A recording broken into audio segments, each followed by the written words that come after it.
지난주 제가 사고를 내가 너무 죄송합니다.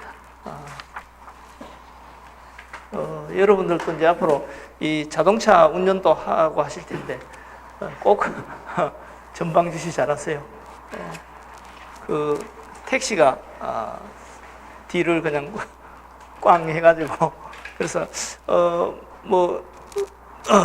움직이고 할 수 있기 때문에 오려고 하니까 의사가 아무리 수업도 개강해야 되지만 평생 고생합니다 하면 그러더라고요. 그래서 학원에다 양해를 구했습니다. 그랬고 우리가 2월 달이 그러니까 토탈에서 9주가 나오니까 끝주에 27, 28, 29등가 그 주에 평일날 그렇게 해서 하도록 그렇게 하겠습니다. 저는 안 그래도 17일 날 어떠냐 했더니 17일은 이제 설 이튿날이니까 또 여러분들도 또 시골 가실 분도 있을 수도 있고 그래서 학원도 또 쉬어야 되니까 평일날 하는 게 좋을 것 같아요. 그렇게 하도록 할게요.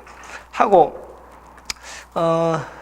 저희들 책이 이 황 선생님 책이 지금 바뀌어 나왔는데 혹시 구판을 갖고 계신 분은 그대로 쓰셔야 됩니다.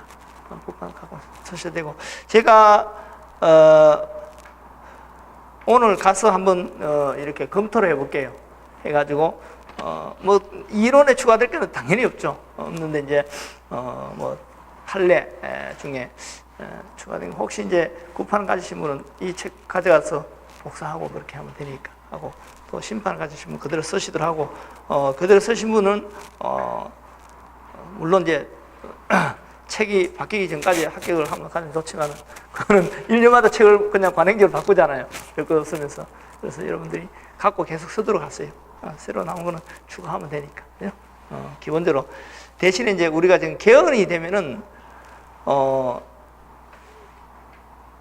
좀 내용이 바뀔 수도 있어요. 있는데 이제 기본적으로 지금 권력구조에서 정부 형태가 4년 중임제를 하느냐 또는 소위 말해서 이제 분권적 대통령제라고도 하고 또 이제 권력 분산형 대통령제라고도 하는데 실제 이제 그게 뭡니까 일종의 이원 정부제라는 말을 가장 많이 쓰죠. 그 이원 정부제를 굉장히 많이 지금 선호하더라고요. 선호하는데 이원 정부제를 할지 만약에 내각제로 하게 되면 권력 구조에 대한 설명이 많이 좀 달라지겠죠. 달라지겠는데 이원 정부제 하더라도 대통령제와 내각제의 그 일종의 짬뽕이라면 이게 한문적 말이 아니지만 믹스거든요. 원래 이제 이원 정부제라는 것을 최초로 채택한 게 이 발말 헌법입니다. 발말 헌법. 그래서 대통령제와 내각제의 장점을 취하기 위해서 이 두 가지를 믹스를 해봤는데 이 이원 정부제는 이제 특징이 결과가 어떻게 되냐면 잘 되면 장점으로 나올 수도 있고 잘못되면 양자의 단점만 나올 수도 있어요. 그래서 실제 이제 발말공화국은 양자의 단점만 나온 대표적 사례입니다. 그래서 이제 내각제가 자참입니까? 이 국가가 완전히 뭡니까? 그야말로 붕괴되다시피 이렇게 동요가 될 수가 있어요. 그러니까 한마디로 불안정성이란 말이죠. 그게 그대로 나타났고 또 한편 이 대통령제로 취했을 때 또 1인에게 이 권력이 집중될 수 있으니까 자칫하면 독재화할 염려도 있고 그래서 이제 이 이원 정부제는 유사시에는 대통령제로 전환할 때 모든 권력을 다 줘버립니다. 우리의 대통령제는 비교가 안 될 정도로 권력이 집중돼 버립니다. 그래서 실제 이제 뭡니까 그 당시에 발말공화국은 형식적으로 뭡니까 이 발말공화국이 1919년부터 1949년 서독 기본법 나올 때까지겠지만 실질은 1930년 정확히 말하면 1932년이죠. 히틀러가 완전히 권력을 장악하고 나치 체제로 총통제를 가버리죠. 껍데기만 발말공화국 체제로 돼 있지만 그래서 실제 1919년부터 1930년 사실상 약 10년입니다. 이 10년 동안 중앙정부가 26번 바뀝니다. 상상을 초월하죠. 그러니까 거의 무정부 시대라고 하죠. 무정부 시대 경제적 완전 파탄. 정부는 맨날 싸우고 그러다 보니까 이제 뭡니까 히틀러가 등장해서 그쪽으로 이제 뭡니까 그러니까 허수아비 대통령에게 권력을 다 집중시켜서 히틀러가 이제 뭡니까 사실상 이 허수아비 대통령을 세워서 권력을 다 집중시키고 총통제를 승인받아서 가버리죠. 이렇게 해서 이제 어쨌든 이 이원정부제도 잘만 하면 그걸 이제 나중에 다시 각색해서 잘 활용한 게 소위 프랑스의 제5공화국 헌법. 그 당시에 이제 주도적 역할을 한 사람이 드골이었기 때문에 뭐 드골 아시죠? 2차 대전에 프랑스의 어떤 전쟁 영웅이고 그래서 이제 드골 맞춤 헌법이라고 하는데 프랑스에서는 이걸 잘 조절해 왔었어요. 나름대로. 그래서 실제 그 이원 정부제를 취하고 있는 유럽의 나라도 여러 개 있습니다. 그래서 우리는 이 이원 정부제에 대해서는 5공화국 때 우리나라 헌법에 김철수 교수님이란 분이 계셔요. 지금도 아직 살아 계십니다. 어떻게 보면 우리나라 헌법의 뭐 대표적 학자입니다. 대표적 학자. 그래서 이런 뭐 수험서 그런 학자 말고 대표적 학자이신데 그분께서 이원정부제를 추천하셨다가 곤욕을 치렀어요. 그때는 또 사람들이 뭐요? 이원정부제 하면 이게 마치 독재화하는 것처럼 이렇게 이제 뭡니까? 잘못 인식할 수 있단 말이에요. 그래서 막 교수님께서 막 실성하셨냐 하고 막 제 후배들이 그래서 참 오해를 많이 받으셨어요. 그래서 이제 그분의 제자이신 성남희 교수님 지금 공부학회 회장도 하셨고 그래서 그분께서 늘 지금도 책 서문에 그렇게 해놨어요. 왜 우리 교수님을 그렇게 매도하느냐. 교수님은 순수한 학자로 했는데 근데 이제 시대가 얼마 바뀌니까 뭔가 지금은 대놓고 이원정부제가 좋다 이제 얘기를 많이 하죠. 그래서 결국은 이제 정부 형태라는 것은 얼마나 우리가 잘 활용하기 그 나름인데 어쨌든 제가 볼 때는 정부 형태가 바뀐다 하더라도 책이 크게 바뀔 건 없어요. 권력구제 좀 바뀔 거고 다시 이제 우리가 지금 지방자치를 좀 더 활성화하겠다 이런 차원에서 지방자치에 대해서 좀 더 디테일하게 들어가면 그런 부분 좀 바뀔 수 있고 그래서 어쨌든 헌법이 바뀌고 그다음에 그게 실행되고 하려면 좀 시간은 걸릴 겁니다. 걸리는데 일단 바뀌는 것도 뭐 정치적 합의를 거쳐야 되니까 그래서 우선은 그 전에는 책이 뭐 바뀔 거 없죠. 단지 판례가 더 들어갔다는 거 하고 어쨌든 우리가 이 헌법은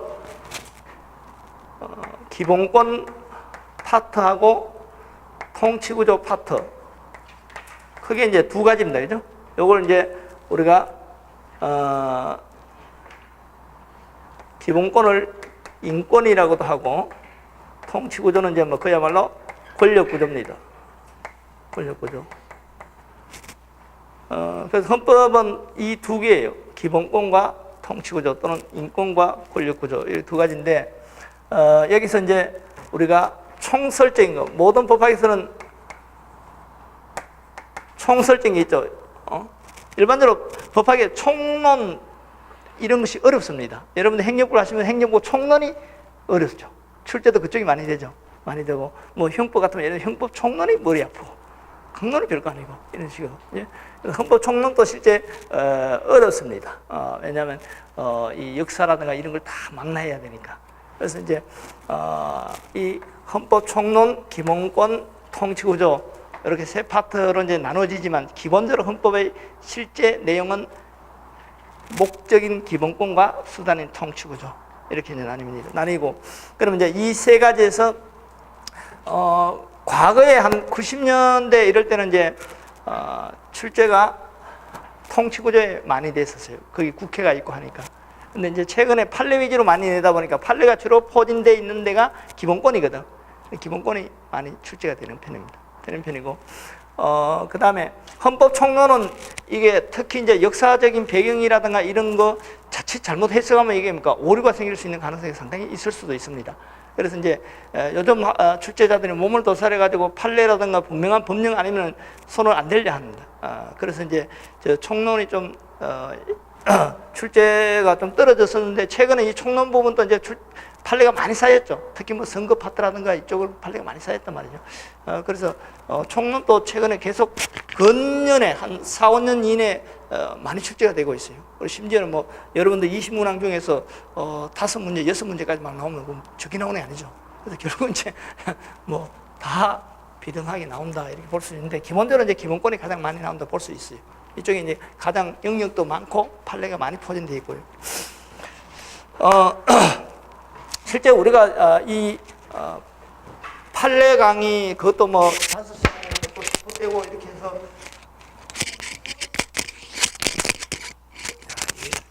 약간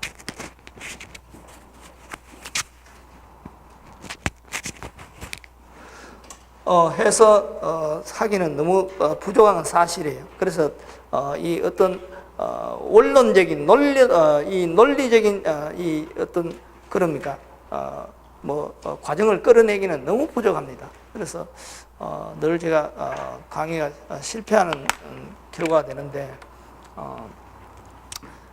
그래서 이제 그걸 어떻게든 이제 안 하기 위해서 좀 정말 논리적으로 설명을 해야 될 막 자제해서 그런 부분은 조금 설명하도록 하고 그 외에는 좀 체크를 하는 식으로 해서 좀 진도를 어느 정도 맞추도록 그렇게 하겠습니다. 하고 그래서 우리 책 일단 앞부분부터 봅시다. 또 뒷부분부터 보거나 하면 여러분들 혼돈이 될 수 있으니까 맨 처음에 헌법 총론의 헌법의 의의와 기능 그 부분 한번 보죠. 보시면 17페이지입니다. 자, 여기에 이제 이 헌법의 개념에서 특히 이제 헌법이란 하나의 그 대상을 두고 여러 가지로 정의를 내립니다. 학자들이 내리는데 거기서 역사적 발전 과정에서 본 헌법 개념, 그래서 이제 시대가 과거부터 현재로 이렇게 흘러오는데 이제 이거는 역사적 분류하고는 틀립니다. 틀린데 우리가 이제 기본적으로 이 1688년 영국의 명예혁명입니다. 그 다음에 이제 1787년 미 합중국 헌법. 근데 이게 이제 미국이라는 나라가 독립 전쟁을 치르는 것을 단순히 미국 독립이라 말을 쓰지 않고 미 독립혁명이라 말을 쓰는 게 그걸 계기로 여러 가지 부대적으로 그러니까 시대가 확 달라졌다는 거죠. 그리고 또 이 합중헌법은 세계 최초의 공화국 그리고 그 당시로 보면 획기적인 민주적이고 인간 위주의 그런 헌법입니다. 세계 최초의 공화국 헌법이에요. 그래서 이제 미 합중헌법, 이 미 합중헌법이 만들어지니까 전통의 문화국가로 자부하는 프랑스가 엄청 자극을 받았다 그러죠. 그래서 혁명이 일어납니다. 소위 말해서 여러분이 너무나 잘 아는 파리 프랑스 대혁명이죠. 1789년 프랑스 대혁명. 그러니까 이제 요 결과로 나온 게 인간과 시민의 권리선언, 소위 말해서 인권선언. 우리가 이제 인권선언이라는 것은 나라마다 수도 없이 많잖아. 그 중에 이제 인권선언 하면 대표적으로 딱 떠오르는 게 뭐예요? 프랑스 인권선언, 그죠?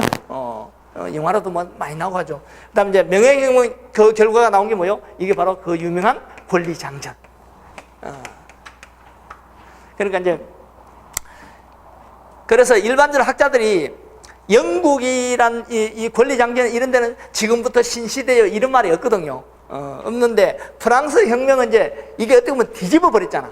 왕정을 완전히 뒤집어 버리고 처형까지 해버렸단 말이지. 이게 자체하면 반란이 됩니다. 그건 항상 이제입니까? 그걸 정당화하기 위해서 뭘 해야 되잖아. 그래서 이 프랑스 인권선언에는 지금부터 신시대고 지금부터 나라의 주인은 인민이고 이런 게 다 나옵니다. 그래서 이제입니까? 이 프랑스 혁명이 구시대와 신시대를 분명히 갈라놨기 때문에 일반적 학자들이 이 시점부터 해서 근대로 치려고 합니다. 근데 대부분 학자들이 그냥 뭉뚱그렸을 때 근대 이전을 전근대 이렇게 한단 말이지. 근데 이제 제가 헌법적으로 좀 더 디테일하게 봤을 때는 근대는 당연히 이때부터. 그래. 영국의 명예혁명, 권리장전. 이때 영국에서 뭡니까? 바로 왕은 통치하지 않는다.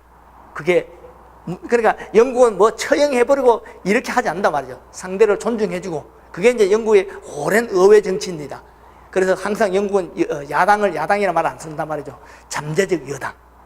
내가 여당이고 너가 또 여당이 될 수 있고 왔다 갔다 합니다, 권력이. 그러니까 바로 이제 왕도니까 처형하고 뭐 이렇게 하는 게 아니라 탁 서명을 받죠. 앞으로 당신은 그저 왕관만 서고 계세요. 알았습니다. 그래서 이게 바로 뭡니까? 명예혁명이다 말이죠. 명예혁명. 그래서 이제 이 명예혁명 권리장전. 그래서 이때 바로 뭡니까? 왕은 통치하지 않는다. 그리고 또 뭐요? 바로 이때 통치는 누가 합니까? 의회가 하는데. 그럼 의회는 합의기구로서 마땅치 않으니까 의회에서 작은 통치기구로 만듭니다. 이걸 소위 부흥내각이라고 그러죠. 그게 바로 최초의 내각 책임제입니다. 그때 바로 토리당, 휘거당 두 정당이 생깁니다. 오늘날 이제 노동당은 20세기 와서 생기지만 바로 보수당과 자유당의 그 어떤 원조죠.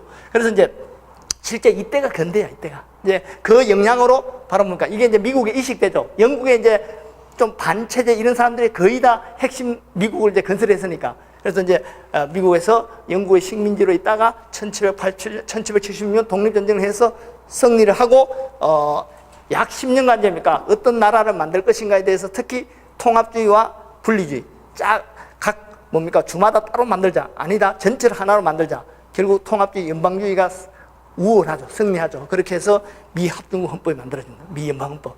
만들어지고 이제 거기에 대한 자극을 받아서 2년 후에 프랑스 대혁명이 터지죠. 그래서 이제 일단 요 시점, 그러니까 여러분은 대충 이제 머릿속에 근대하면 17세기, 18세기 이렇게 생각하면 됩니다. 그러면 그 이전은 뭐다? 전근대.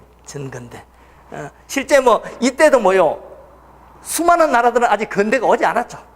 오지 않은 수많은 나라가 있습니다. 아직 우리는 가서고 있을 때입니다.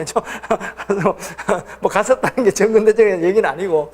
그래서 이제 대충 우리가 근대, 전근대 이렇게 나누었을 때 거기에 따른 헌법의 특징을 설명하는 게 역사적 발전 과정의 헌법이다 말이지. 자, 그러면 이제 일단 우리가 이 시점 바로 이제 근대입니다. 자, 근대 1600년대 후반 또는 1700년대 후반, 그죠? 그러니까 영국과 프랑스는 100년의 격차가 있습니다. 이 이제 예를 들면 입헌주의, 민주주의 이런 걸 봤을 때. 그래서 이제 근대하는데 이 근대 시대에 가장 중요했던 것은 자유입니다. 자유. 개인의 자유. 아직 이때는 소위 말해서 사회권이란 이런 개념이 안 납니다. 오로지 개인의 자유. 그러니까 항상 이제 자유란 것은 개인주의고 사회란 것은 집단주의 이렇게 생각합니다. 그러니까 우리가 이제는 사회주의가 어떤 이런 시대는 아니죠. 그건 이제 과거에 체제 경쟁을 할 때 서로 매몰시켜서 그렇게 했던 것이고, 자유도 좋고 그다음 사회도 좋고, 그죠? 그러니까 자유란 것은 개인의 권리, 개인주의. 그 개인주의에서 개인주의 하다 보니까 바로 능력자는 끝없이 자유가 있는데 무능력자는 무능력하면 제가 말을 잘못했죠. 좀 능력이 떨어지는 사람은 자유가 결국 억압돼 버리죠. 그래서 그로부터 모든 사람에게 최소한의 자유를 만들어주자. 이게 결국 사회입니다. 그러니까 사회는 전체적 개념이고, 전체적 개념이라서 너와 나 구별 없이 똑같이 하는 건 그거는 뭡니까? 바로 사회주의의 한 실천 단계로서 공산주의의 그거는 다른 거단 말이에요, 원래. 공산주의는 것은 공동체, 공동분배 아닙니까? 그죠? 그래서 그것은 어떻게 보면 막스가 인간의 개성을 몰랐기 때문에 결국 실패한 거 아닙니까? 그죠? 이론적으로 좋을지 몰라도 여러분들 같은 거 생각해 보세요. 나는 돈을 좀 적게 벌어도 여가를 즐기겠다 그런 사람도 있고 다 있는데 그걸 똑같이 했대요, 그죠? 그래서 이제 결국은 우리가 이 개인의 이 당시에는 억압된 체제에서 개인의 자유단 말이죠. 그리고 불평등한 사회구조 타파. 그러니까 모든 것을 어떤 불합리한 구조에서 타파시켜서 인간의 본연으로 돌아가야 됩니다. 그러니까 인간의 본연에서 자유였잖아요, 자유. 그리고 이제 우열도 없습니다. 똑같이 벗고 태어났는데 뭘 거기서 우열이 있습니까? 그래서 이제 그 당시가 바로 이제 형식적 평등, 형식적 자유 이런 거란 말이죠. 그래 하다가 그 당시에 이제 보면 이제 이 자유를 주고, 그럼 국가는 최소한의 개입하고 개인의 자유를 완전히 최대한 보장해 줌으로써 모든 것이 다 풀려갈 줄 알았습니다. 특히 경제에 있어서는 바로 아담 스미스가 보이지 않는 손, 가격이란 이 기구에 의해서 모든 게 돌아갈 것이다. 그래서 이제 만사 형통될 줄 알았는데 불과 200년도 되지 않아서 엄청난 빈부격차의 문제가 발생합니다. 그리고 또 이런 경제의 모순에 대해서 서로 그걸 해결하기 위한 방법이 강대국이 약소국을 침범하는, 그러니까 강대국은 자유가 있지만 약소국은 자유가 없었죠. 그런 제국주의 시대 이런 여러 가지 모순이 발생합니다. 해서 이제 안 되겠다 해서 어떤 자유에 대해서 탐욕을 억제할 만큼의 어떤 규제를 함으로써 전체적으로 자유를 누리자. 한마디로 말씀입니까? 과거에는 누리는 놈만 누렸는데 이제는 전체적으로 좀 나누어 갖자. 너무 많이 가져도 의미가 없는 거 아닙니까? 그러니까 이제 그게 바로 사회입니다. 그 시점이 바로 현대단 말이에요. 현대. 그래서 현대는 사회. 그런데 이제 이렇게 생각하면 돼요. 자유를 위해서는 풀어줘야 됩니다. 그래서 국가는 개입하지 않죠. 그게 바로 자유방임주의 국가. 그리고 또 뭐요? 권력이 한 사람에게 집중되니까 필시 남용되더라. 권력은 집중되면 남용되고 남용될 수밖에 없다는 거. 그래서 권력은 절대 부패할 수밖에 없고 권력은 남용될 수밖에 없고 그래서 항상 감시자가 필요합니다. 그게 바로 권력 분립입니다. 그죠? 권력 분립. 그리고 또 인간은 항상 모순이기 때문에 인간의 모순점을 우리가 믿을 수 있어요? 없어요? 없습니다. 그래서 결국 뭡니까? 인간은 모순이기 때문에 믿을 수 있는 것은 인간이 아니라 제도밖에 없어. 그나마. 그게 바로 뭐요? 법에 의한 통치, 법치란 말이죠. 그래서 이제 권력 분립과 법치주의.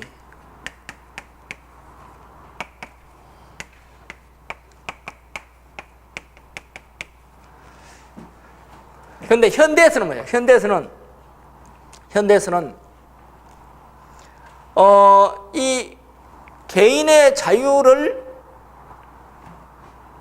무시한다는 게 아니라 한마디 말해서 완전 평등을 이루기 위해서 개인의 직업의 자유고 뭐 개성도 다 없애버리는 그거는 그러니까 사회주의가 아닙니다. 진정한 사회주의가 아니고 그런 뜻이 아니라 개인의 자유를 모두가 누릴 수 있도록 하기 위해서 어쩔 수 없이 자유의 남용을 규제해야 되고 또 스스로 자유를 갖기 힘든 사람에게 자유를 전체적으로 베풀어줘야 됩니다. 배려해줘야 된단 말이에요. 그게 사회입니다. 사회. 그래서 사회에서는 이제 뭡니까? 과거에는 개인의 자유를 위해서 풀어줬다면 가급적인 국가가 개입하지 않았더라면 작은 정부였다면 현대에는 약자는 지원해주고 강자는 오히려 남용을 규제해줘야 된다. 그러면 국가의 할 일이 커지죠. 바로 큰 정부가 됩니다. 그리고 개입주의가 됩니다. 그러니까 과거에는 불개입주의, 방임주의, 현대는 뭐예요? 개입주의. 과거에는 작은 정부. 그래서 이제 심지어 뭐라 그랬습니까? 국가는 최소한의 밤에 도둑을 잡을 정도의 경찰력만 가지면 된다 해서 야경 국가로 말했었단 말이지. 근데 현대는 그게 아니라 뭡니까? 하나부터 열까지. 심지어는 뭐예요? 가장 이 사회주의, 이 사회적 개념이 잘 반영된 저 북구제국, 대표적으로 뭡니까? 스웨덴, 노르웨이, 이런 나라에서는 뭡니까? 바로 요람에서 무덤까지란 말이 나왔답니다. 하나부터 열까지 다 국가가 다 있잖아. 그래서 이제 이렇게 하면 국가가 개입해야 되고 큰 정부가 될 수밖에 없고 그러다 보면 당연히 뭔가 개인에게는 세금도 내야지 규제를 할 수밖에 없습니다. 규제. 그래서 이제 특히 이제 근대에서는 이 재산권도 내 개인의 재산은 국가가 함부로 건드리지 마라. 과거에 국가의 무제한의 수탈로부터 막아주기 위해서 재산권은 건들지 마라 해서 재산권의 신성 불가침성을 강조했습니다. 강조했다. 실제 재산권은 신성 불가침일 수가 없습니다. 없는데 이제 그만큼 과거에 이 재산이 국가 세금의 명목으로 수탈이 됐기 때문에 그걸 막기 위해서 이렇게 의제를 했던 겁니다. 했는데 현대 와서는 재산권의 신성 불가침성을 강조해버리면 개인으로부터 뭔가 명목을 가져와야 되는데 가져올 수가 없습니다. 이 사회를 실현하기 위한 수많은 사회적인 권리를 실현하기 위한 그런 개인의 어떤 복지라든가 이런 것은 결국 개인이 부담을 해야 됩니다.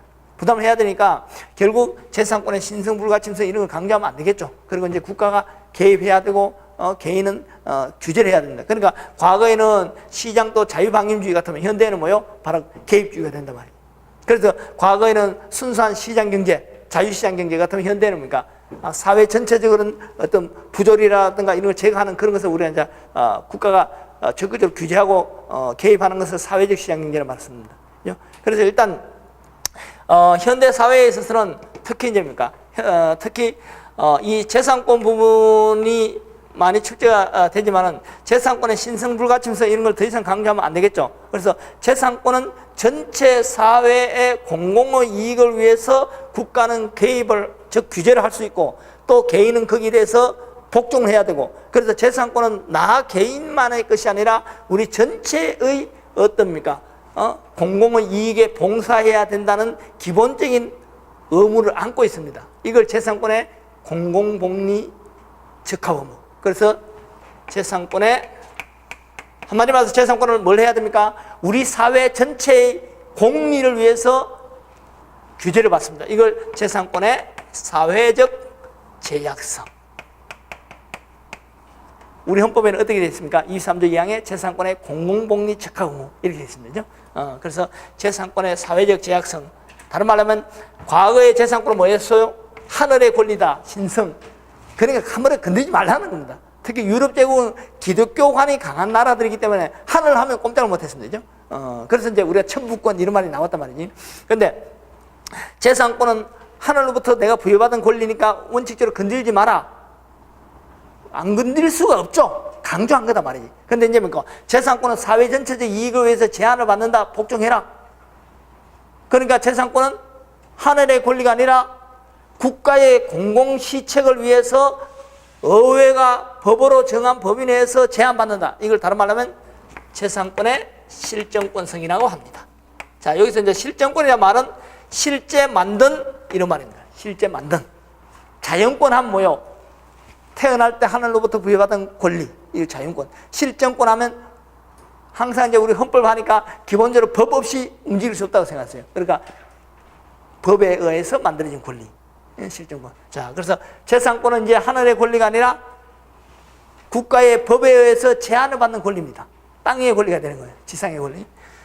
이게 이제 대표적인 특징이고, 그 다음에 여러분들 이제 하나 주의하셔야 될 게, 기본적으로 이제 뭐 권력분립이니 법치주의니 국민주권주의니 이런 게 전부 이제 근대적 대표적 요소입니다. 그 당시에 이제 국민주권이니 권력분립이니 법치주의니 하는 이런 이념, 이런 개념이 거의 동시대에 나옵니다. 언제? 이 시점에. 그러니까 이제 이런 모든 용어들은 어디서부터 비롯된다? 영국에서부터 하루아침에 나오는 게 아니라 오랜 몇백 년의 세월을 거치는데 이 시대에 쭉 쏟아집니다. 권력분립이니 법치주의니 이건 동전의 양면같이 맞물립니다. 권력을 분할하고 의회의 법률에 맡겨서 통치한단 말이에요. 그래서 이제 권력분립, 법치주의, 국민주권이 이런 것이 이제 거의 근대에 쭉 같이 쏟아져 나옵니다. 그래서 이제 여러분들 시험에서 자, 근대 헌법의 요소 했을 때 뭐 권력분립, 법치주의니 또는 국민주권주의니 뭐 전부 이게 근대 헌법 요소입니다. 그러면 그건 현대 헌법 요소가 아니라 만약에 그런 뜻이 아니라 근대 특히 강조되었단 말이죠. 또 근대에서 뭡니까? 헌법에 이 그야말로 우리가 이제 뭡니까? 근대 입헌주의 헌법의 기초가 그것들입니다. 그런데 이제 현대에도 중시되지만은 이미 근대 강조되었고 정립이 됐기 때문에 현대에는 거기서 추가를 하는 것이지 그 자체를 강조하는 건 아니죠. 그래서 이제 뭡니까? 여러분들이 뭐 권력분립, 법치주의 이런 것이 이제 근대헌법 요소다. 다음 중 근대 입헌주의 요소는 또는 현대 입헌주의 요소는 이렇게 시험에 나왔을 때 이거는 그럼 현대는 중시 안 된단 말인가 이렇게 생각하지 마시고 현대에도 중시되지만은 근대에 특히 나왔다는 거. 그런데 이제 여기다가 항상 이제 나중에 내가 도표를 보면서 설명하겠습니다만은 여기다가 만약에 실질적 또는 사회적 요런 말이 붙어버리면 무조건 이건 현대적 요소입니다. 자, 그럼 이제 여기서 여러분들이 이제 각 책을 봤을 때 실질적, 사회적이라는 말이 혼용되어서 많이 나올 겁니다. 자, 정확한 이제 의미만 간단히 말씀드리면 뭐 굳이 적으실 필요는 없는데 실질적 하는 것은 내용을 말합니다. 항상 형식적 껍데기, 실질 내용. 그럼 사회는 뭘까요? 바로 사회는 전체적 이런 말, 전체적. 우리는 사회적 동물이라 했을 때 나 혼자 자연인으로 살고 있는데 그게 사회적 동물입니까? 아닙니다. 바로 우리가 어울려 살잖아요. 그죠? 저 사람 사회성이 있다 할 때 뭔가 다른 사람과 서로 배려하면서 살아간다는 것이지 나 혼자 뭔가 지리산 속에서 나 혼자 사는데 그게 무슨 사회입니까? 바로 물이다 말이죠. 그러니까 사회와 국가의 차이는 국가는 뭐예요? 한마디로 말해서 통치 구조가 정립된 게 국가다 말이에요. 그럼 통치 구조가 정립된 게 또 너무나 추상적이죠. 한마디로 말해서 전체적으로 획일된 어떤 법 체계가 잡혀진 게 국가입니다. 그러면 그 전에 통일된 법과 제도가 형성되기 전이 뭐예요? 사회, 물이다 말이에요. 개인이 모이면 물이 사회가 되고 그 사회가 다양한데 여기는 뭐 동창회 그룹도 있고 교회 그룹도 있고 뭐 마을 그룹도 있고 총 그룹도 있고 뭐 다양한데 그것을 전체적으로 하나입니까? 통일된 법과 체계를 세운 게 뭐예요? 그 시점부터 국가가 되는 겁니다. 그러니까 결국 국가와 사회를 구별하자 말자 논쟁하는 이유가 거기 있단 말이에요. 자, 그러면 우리가 항상 이제입니까? 사회란 것은 결국 뭐예요? 나만이 아니라 우리 전체에서. 그러면 전체에서 서로 배려하고 공동으로 살아가는 겁니다. 그래서 이제 뭡니까? 이 사회란 것은 한마디로 말해서 전체적으로 같이 융화한다. 그래서 결국은 뭐요? 격차를 줄이는 겁니다. 그러면 한마디로 말해서 사회란 것은 바로 강자와 약자의 격차를 줄인다. 뭐 쉽게 말하면 빈부 격차를 줄인 겁니다. 그러니까 우리가 이제 전체적으로 격차를 줄이는 게 굳이 빈부만이 아니죠. 먹고 사는 거는 전부가 아니다 말이거든요. 그래서 이제 결국 이 강자와 약자의 격차를 줄인다. 평등의 이념을 추구한다. 완전 평등은 뭡니까? 그거는 완전입니까?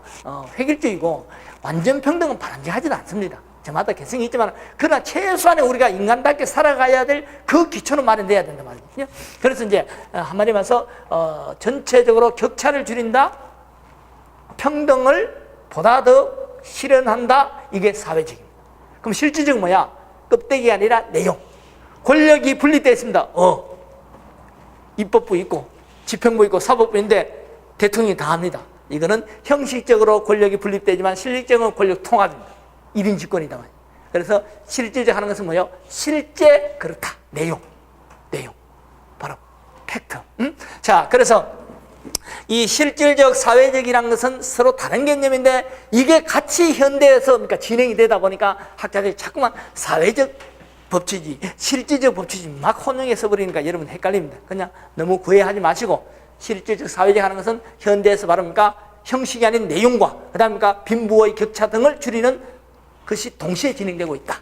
그렇게 생각하시면 돼요. 그래서 이제 항상 실질적 사회적이라는 말이 들어가면 무조건 그거는 무슨 요소로 해야 된다? 현대 요소도. 그럼 예를 들면 국민주권주의 하면 근대 요소로. 근데 실질적 국민주권주의 현대 요소. 이렇게 됩니다. 법치주의 하면 근대 요소. 근데 실질적 사회적 법치주의 하면 현대 요소. 이렇게 됩니다. 그다음 또 기능적. 근대에는 어떤 개개의 어떤 실질적인 이런 것도 크게 따지지 않았단 말이에요. 항상 우리가 역사는 뭐냐면 형식이 먼저 나오고 그때는 형식이라는 말이 없었습니다. 나중에 거기서 뭔가 구별해야 되니까 그 앞에 걸 형식 뒤에 실질 이렇게 붙여주는 것이지 처음부터 형식이라는 건 없어요. 그래서 이제 항상 뭐 실질적 사회적 기능적 하면 무조건 현대 요소다. 그럼 예를 들면 권력 분립하면 근대 요소인데 예를 들면 기능적 권력 분립하면 또 현대 요소란 말이에요. 그래서 그런 것만 좀 주의하시면 돼요. 자, 그러면 우리 책에서 먼저 17페이지 보시면 고유한 의미 헌법 이렇게 나오죠. 이걸 다른 말로 하면 본래적 헌법이라고 합니다. 본래적 헌법. 그러면 우리가 이제 아까 제가 역사적 분류하고 이 헌법에서 분류하는 건 좀 다르다 그랬죠. 그래서 최초의 국가가 생기고 그 다음에 근대 그 다음에 현대 이렇게 온단 말이지. 근데 지금 현대 단계에서 국가가 생기는 나라도 많잖아요. 그런 나라는 뭐 그런 과정도 없지. 근데 이제 전체 우리가 이제 큰 역사를 봤을 때 이 모든 것은 우리가 이 헌법이랑 이 개념은 전부 영국에서 만들어졌기 때문에 우리가 이 유럽의 역사를 전부 바탕으로 합니다. 어쩔 수 없이. 그런데 이제 이 근대 현대 이전에 그 국가가 언제 생겼는지 모르겠지만은 최초의 국가는 생겼을 겁니다. 그러면 국가가 최초에 생겼을 때 바로 개인이 모여서 사회가 되고 사회가 국가로 발전합니다. 이 사회와 국가를 구별하는 이원설이 다수설인데 그러면 구별했을 때 차이가 뭐다? 사회는 통일된 법과 제도가 만들어지기 전의 상태. 간단히 말하면 통일된 법과 제도가 만들어지기 전의 상태. 한마디로 말해서 집단마다 자율성이 있죠. 여러분들 계모임 그게 사회입니다. 그런데 국가는 뭐다? 통일된 법과 제도가 만들어진 시점을 국가라 그럽니다. 그래서 국가는 반드시 통일된 법과 제도가 만들어져야 되기 때문에 헌법이 없으면 국가가 아닌 거예요. 기본적으로. 그러면 그때 그 헌법을 뭐라 그런다? 시대와 역사를 불문하고 국가가 만들어지면 반드시 존재해야 되는 게 헌법이고 그때의 의미의 헌법을 뭐라 그런다? 고유헌법, 본래헌법이라. 자, 그래서 결국은 고유헌법, 본래헌법은 자, 우리가 인류 역사적으로 인권은 원래 이제 인권은 인간의 권리, 만인의 권리라 해서 영국에서 비롯된 개념이고 기본권은 기본법이 정해준 권리라 해서 독일에서 생성된 개념인데 오늘날 서로 이제 차이가 없습니다. 원래는 큰 차이가 있는데 일단 너무 설명하면 길어지니까 인권, 기본권이라는 것도 과거에 있었다고 칭하지만 원래 없었어. 인권, 기본권이 아니라 인권이란 말이 최초로 나온 영국에서 나온 게 언제냐면 이때입니다, 이때. 근대 왔어요, 근대. 근대. 그래서 과거에는 인권이라는 개념이 없었지만 권력 구조는 어느 나라도 다 있었단 말이에요. 그것이 문자 이전의 시대도 어떤 형태로도 있었다고 본다. 원숭이들도 보면 나름대로 권력 구조가 있다 그러잖아. 그러니까 문자 이전의 시대도 분명히 권력 구조는 있었을 거고, 우리도 역사적으로 보니까 고조선 시대도 뭔가 권력 구조에 대한 것은 뭐 형법 일부 조항도 나오고, 우리 삼국 시대 보면 뭐 16 뭐 관등이 뭐 이런 게 다 나오잖아, 그죠? 그래서 이제 뭡니까 권력 구조는 무조건 이렇다고 보기 때문에 과거에 뭐 5,000년 또는 뭔가 3,000년 전의 국가도 권력 구조는 반드시 있었다고 보는 것이기 때문에 학자들이 고유한 헌법의 개념에 바로 권력 구조만 얘기하잖아. 바로 국가의 통치 조직과 작용 이렇게 얘기한단 말이에요.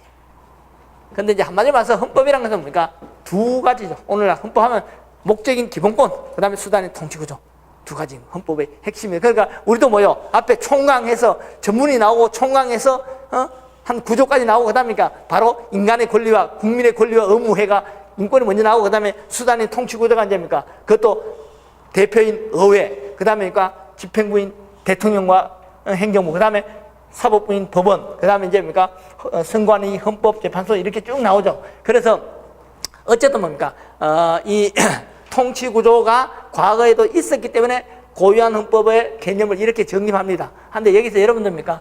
뭐 어떻게 정의하든 간에 꼭 알아야 될 건 뭐냐면 반드시 국가라는 것은 통일된 법과 제도가 형성된 시점이 국가라 그랬습니다.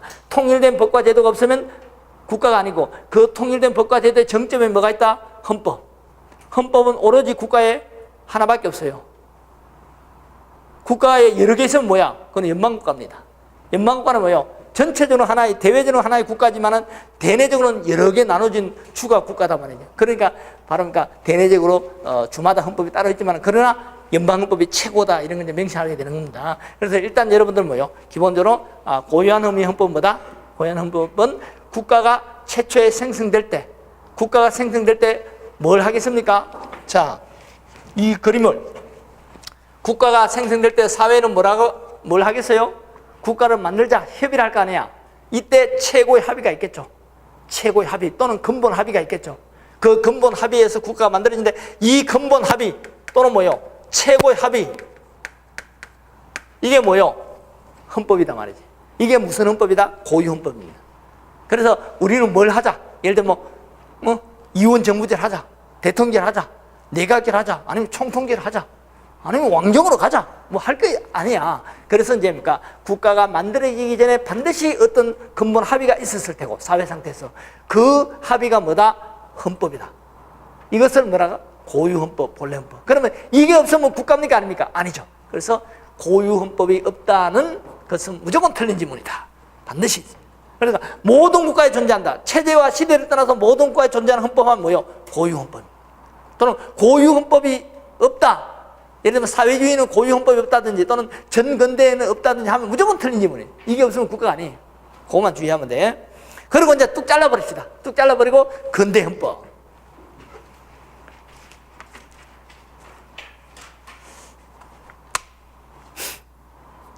그 다음에 자, 거기서 좀 입헌이란 말이 나왔는데 좀 어려운 말입니다.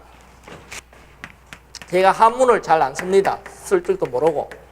그런데 한문을 쓰는 것은 여러분들이 보여주기 위한 것인데,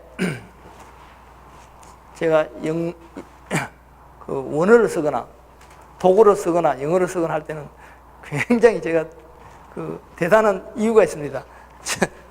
제가 그 스펠링을 암기하는데 얼마나 힘들었겠습니까?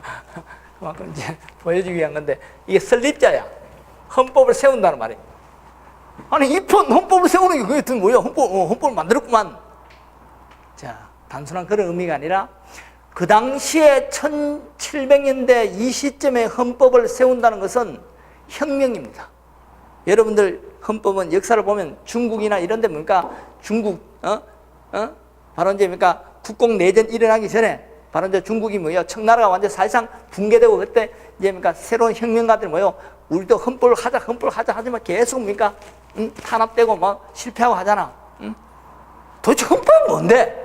바로 그때는 헌법은 곧 이퀄 뭐예요? 혁명입니다. 바로 평등, 인간 국민이 본이 되는 이런 걸 생각한단 말이에요. 그것도 헌법하면 뭐예요? 이건 반란자다, 반란자. 그래서 말하니까 헌법을 세운다 했을 때 이 헌법을 세운다는 의미 자체가 과연 혁명적이다. 왜? 이 당시에 근대 당시 헌법에는 뭐가 들어갑니까? 바로 개인의 자유.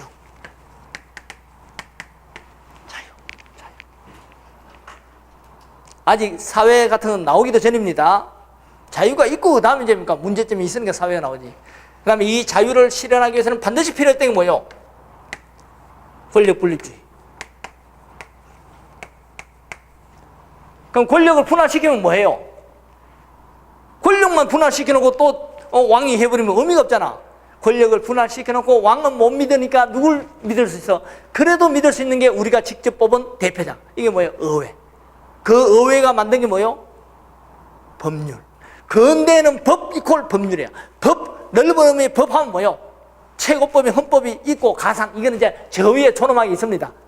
있고 무조건 뭐예요? 법 이퀄 법률입니다. 행정법 인정 안 되니까 감히 행정법 법을 만든다, 그건 생각도 못 하는 거예요. 그건 행정법이라는 건 현대 와서야, 현대 와서. 그러면 그 당시에는 법을 누가 만듭니까? 곧 의회. 그 의회가 만드는 법이 뭐예요? 법률. 법률은 오로지 의회만이 만듭니다. 그래서 그 근대 당시의 법은 곧 법률이고 법률은 곧 의회가 만들죠. 그러면 의회가 만든 법률에서 통치하는 것이고 왕은 거기에 무조건 따라가야 됩니다. 행정부는 무슨 재량권이 있어? 없어. 시킨 대로 해야 돼.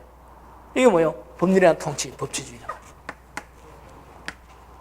국가 권력을 분할시켜 놓고 법치주의에 의하여 개인의 자유를 보장할 수 있다고 믿었습니다. 이것이 3요소야. 그러면 2편의 3요소는 뭐예요? 권력 분립과 법치주의를 실천함으로써 자유권을 보장해야 됩니다. 이렇게 설명된 책들이 없죠. 그러니까 여러분이 어렵습니다. 네, 그래야 어려워야 학자답잖아. 그러니까 국가 권력을 분할시켜 놓고 의회가 정한 법률에 따라서 통치함으로써 개인의 자유권을 보장하고자 한 것이 입헌주의였습니다. 그러면 그 초기의 입헌은 당연히 자유 근대지. 근대 그때 근대입니까? 프랑스 혁명 인구선은 여러분 한번 읽어보세요. 신시대요. 지금 저 시대가 신시대입니까? 아니잖아. 그러니까 우리는 100년 후에 우리들을 보고 보니까 야, 그때 사람들이 이런 모여가지고 강의 듣고 했단다. 우리 과거입니까? 과거 했듯이 그래 생각할지는 몰라.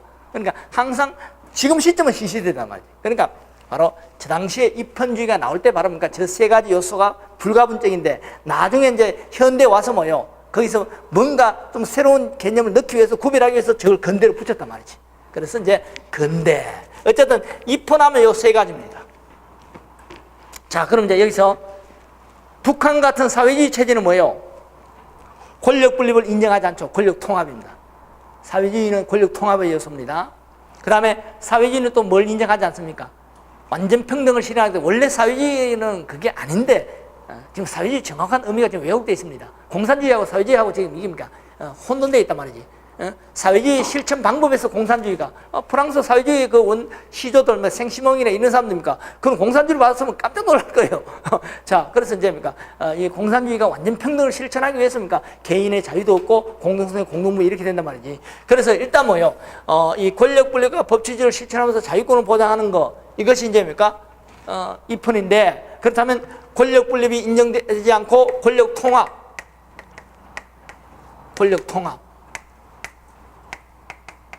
사회주의입니다.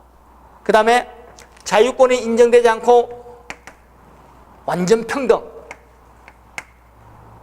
완전 평등이라기보다는 절대 평등이라고 그러죠. 절대 평등. 절대적 평등. 획일적 평등. 그러니까 자유권이 인정이 안 됩니다. 이게 뭐요? 사회주의. 일단 저는 사회주의라는 것을 그렇게 이해하는 게 안 맞지만은 그냥 우리 쉽게 그냥 사회주의. 그래서 사회주의 헌법은 입헌입니까? 아닙니까? 아닙니다. 결국 근대 입헌주의는 하나지만은 현대 와서 헌법은 두 갈래로 나뉘는 거야. 하나는 뭐요? 바로 현대 입헌주의 헌법과 하나는 사회주의 헌법입니다. 사회주의 헌법은 현대 입헌주의 하면 안 돼요. 현대 헌법이지만 입헌주의는 아니야. 그러니까 이걸 뭐 현대 입헌주의에다가 그냥 사회주의로 막 나열해보고 이런 책들도 막 있어요. 정신 나간 건데. 그러니까 학생들이 뭐 설명이 안 되지. 앞에는 또 현대 입헌주의 넣었다 뒤에 가는 또 북한헌법은 입헌주의 헌법이 아니라니까 바로 이제 여기서 개념을 정확히 봐야 돼. 그러니까 우리가 이 사회주의 헌법은 권력 분립과 개인주의, 자유주의를 부정하기 때문에 입헌주의가 아니지만 그러나 현대헌법이다 말이지. 그러니까 현대 와서는 뭐요? 현대 와서는 근대 자유주의 그리고 자유방임주의, 시장경제 원리가 어우러져서 자본주의가 고도로 꽃을 피웁니다. 그러나 여기서 결정적 문제점이 뭐예요? 빈부격차라든가 이런 여러 가지 문제가 발생합니다. 그래서 이걸 해결하는 데 있어서 두 가지 사고가 나온다면 하나는 뭐예요? 이 기존의 근대 입헌주의, 자본주의 체제로는 절대 안 되니까 완전히 새로운 체제로 가야 된다는 게 바로 그게 사회주의 혁명이다 말이지. 그러나 기존의 이 체제를 수정을 잘하면 된다 해가 수정자본주의 체제. 그래서 결국 근대 입헌주의가 자본주의를 고도로 꽃피워서 그것이 약 200년 후에 바로 1800년부터 이제 비판이 나오기 시작하다가 본격적으로 이게 뭡니까? 비판이 심해진 게 1800년대 후반입니다. 후반에서 이제 실천 단계에 들어가는 게 1900년이란 말이지. 이때 와서 두 갈래로 나뉜다. 하나는 뭐요? 바로 기존의 자본주의를 수정하자는 수정 자본주의 체제. 이게 바로 현대 입헌주의야. 또 하나는 뭐요? 완전히 판을 갈자. 바로 사회를 만들자. 사회주의. 이렇게 됩니다. 그래서 사회주의는 권력 분립과 개인주의, 자유주의를 부정하기 때문에 입헌주의는 아니다. 현대 헌법이나 입헌주의는 아니다. 되시죠? 그거 좀 주의하시고. 자, 그러면 이제 이 근대 헌법의 대표적인 게 뭐요? 대표적인 게 이제 미국의 이제 그 버지니아 하는데 요 버지니아 주는 원래 이제 미국은 통일되기 전 합중국이 만들어지기 전에 13개의 주, 그러니까 원래 지금은 미국의 그 영토 아닙니다. 그러니까 여러분 이제 뭐 요즘 인터넷도 잘 하니까 미국 초기에 독립전쟁 당시에 보면은 영토가 그렇게 안 넓어요. 안 넓은데 이제 13개 주를 저 영국의 본토에서 미국에다가 13개 주에다가 총독을 보내가지고 식민지로 느슨한 식민지로 운영을 지배를 했습니다. 하다가 이제 이 독립전쟁을 쳐서 마침내 프랑스와 이 독립군이 결탁을 해가지고 이 본국에 대해서 승리를 합니다. 하고 이제 거기서 뭐요? 이제 이 미국이 이제 연방주의냐 분리주의냐 해가 이제 논쟁을 하다가 결국은 이제 뭡니까? 북부 중심이 이제 분리주의가 우세해가지고 결국 1787년 미합중국 바로 통합된 국가가 나오고 그 과정에서 많은 영토를 병합합니다. 멕시코 영토도 뺏어오고 막 이렇게 해가지고 그래서 이제 대고 나중에 러시아로부터 북극공업으로부터 그러니까 알래스카로 완전히 지금으로부터 완전히 헐값이죠. 그때는 미친 짓이라 그러는데 해가지고 지금 이제 미국이 생성됐는데 그러니까 그 전에 미합중국이 만들어지기 전에 영국에서 13개의 주를 식민지로 운영할 때 바로 각 주에다가 독립성을 상당히 줬어요. 그래서 주마다 헌법을 가졌습니다. 그때 바로 버지니아 주 헌법입니다. 그때 이제 13개의 주가 각기 나름대로 헌법이 있었는데 이 13개의 주 중에 가장 이 앞서가고 뛰어난 주가 버지니아 주고 이 버지니아 주의 대표가 누구다? 여러분이 너무나 잘 아시는 조지 워싱턴입니다. 그래서 이제 이 버지니아 주에서 그 당시로 보면 가장 앞서가는 헌법이라고 볼 수 있습니다. 영국은 왜냐하면 헌법이 없거든요. 영국은 헌법이 없는 나라입니다. 그래서 불문헌법 국가다 말이지. 그러면 이제 여러분들 시험에서 최초의 근대적 헌법, 최초의 근대란 말이 나왔을 때는 무조건 버지니아 헌법 또는 미국 장전 이렇게 되면 됩니다. 그러니까 학자들이 시험에 출제하는 방식이 포괄적으로 미국 장전했을 때는 버지니아 장전 이런 걸 전부 전신을 해서 1787년 미합중 헌법이 나오거든. 그래서 그냥 미국 장전하면 그걸 찍고 만약에 구체적으로 버지니아 장전 또는 버지니아 헌법 이렇게 나오면 요걸 찍으라는 거예요. 그래서 이제 제가 다시 얘기를 안 하더라도 근대적인 거 최초하면 무조건 이거. 예를 들면 최초의 근대적 성문헌법 또는 뭐요? 근대적 저항권이 최초로 들어간 거 또는 근대적인 대표적인 뭐야? 자유평등 행복 추구 뭐 이런 게 최초로 들어간 거 무조건 이걸 찍어야 돼. 이걸 찍으시기 바랍니다. 그래서 이제 이 버지니아 헌법 이런 게 이제 대표적이다. 그 다음에 외견적 입헌주의 하는 것은 뭐냐면 껍데기만 입헌주의, 외견적 입헌주의 또는 명목적 입헌주의. 껍데기만 한마디로 말해서 껍데기는 입헌주의를 했지만, 모방했지만, 왜? 국민들의 어떤 이 소요 등을 막기 위해서, 한마디로 말해서 국민을 달리기 위해서 껍데기는 입헌주의를 모방했는데 실질은 반입헌주의, 즉 권력이 오히려 통합되고 법치주의가 사실상 무시되고 이렇게 되는 게 외견적 입헌주의. 그러면 요 외견적 입헌주의를 한 대표적인 나라가 독일 프로이센 제국. 독일 프로이센 제국.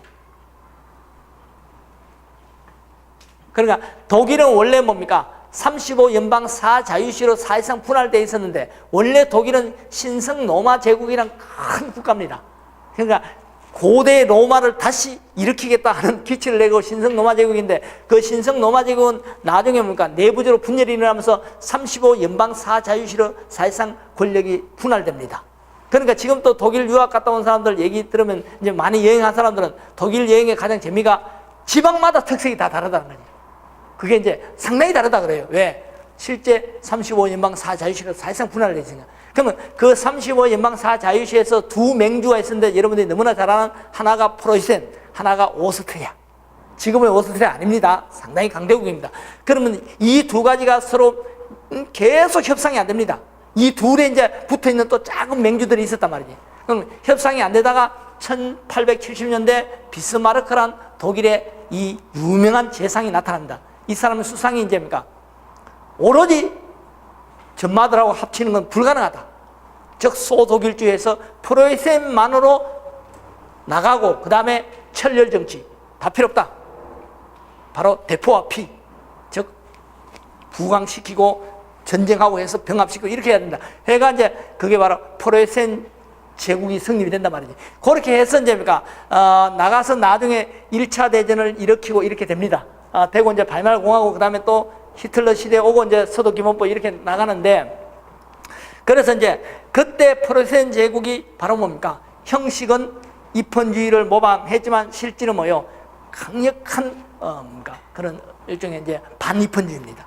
그리고 요 체제를 그대로 본따온 나라가 누구다? 바로 일본 명치 헌법입니다. 실제 일본에서는 명치유신이라 그러죠. 그래서 이제 흔히들 외견적 입헌주의 시대 또는 외견적 입헌주의 헌법하면 대표적으로 일본 제국주의와 독일 제국주의 이렇게 내기도 하고 프로이센 제국주의 이렇게 하기도 합니다.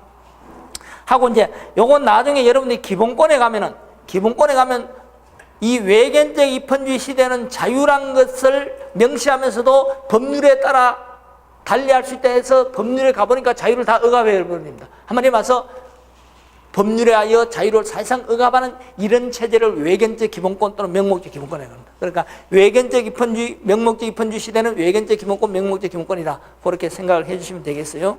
하고 그 다음에 이제 20페이지 보시면 그 박스가 나오죠. 박스가 나오는데 이 박스를 굳이 뭐 다 암기하려고 하지 마세요. 근데 이제 근대 헌법과 현대 헌법은 시험에 잘 냈던 편입니다. 비교적 잘 냈던 편인데 일단 여러분들 뭐요? 근대 최초의 근대적인 뭐 이런 말 하면 무조건 버지니아 장전 또는 포괄적으로 미국 장전을 드시고 현대 최초 하면 무조건 바이말 공화국법 떴어요. 그러니까 이제 한마디로 말해서 근대 입헌주의가 이 가장 늦었던 독일이 현대 입헌주의는 가장 앞선 이유가 뭐냐면 독일은 어때요? 이 프로이센 헌법 등등 이 입헌주의적 헌법으로 쭉 제국주의를 치닫다가 1차 대전에 일으키고 패망해버리죠. 패망하고 절대 권력이 사라지고 난 다음에 여러 민주 인사들이 그 당시에 이제 사회민주당이 가장 세력이 커서 약 10여 개의 정파가 그러니까 서로 연립해가지고 바이마르 헌법을 만드는데 머릿속으로 가장 좋은 거 다 했단 말이지. 그러니까 이때 1900 초에 이제 막 논의되던 각종 사회권 이런 걸 전부 다 집어넣습니다. 넣다 보니까 일단 껍데기만 실체는 못됐지만 껍데기로 봤을 때는 가장 현대적이고 앞서가는 헌법이 되는 거야. 그래서 여러분들 무조건 현대적인 거 최초하면 바이마르 헌법 들어야 돼요. 예를 들면 자 현대적인 뭐요? 뭐 노동자의 권리가 최초로 들어갔다? 바이마르 헌법. 예를 들면 뭐 사회권이 최초로 들어갔다? 그냥 포괄적으로 사회권이 최초로 들어갔다? 바이마르 헌법. 뭐 실질적 평등이 최초로 들어갔다가 바이마르 헌법. 재산권의 실정권성, 사회적 제약성이 최초로 들어갔다면 바이마르 헌법. 이렇게 하시면 됩니다.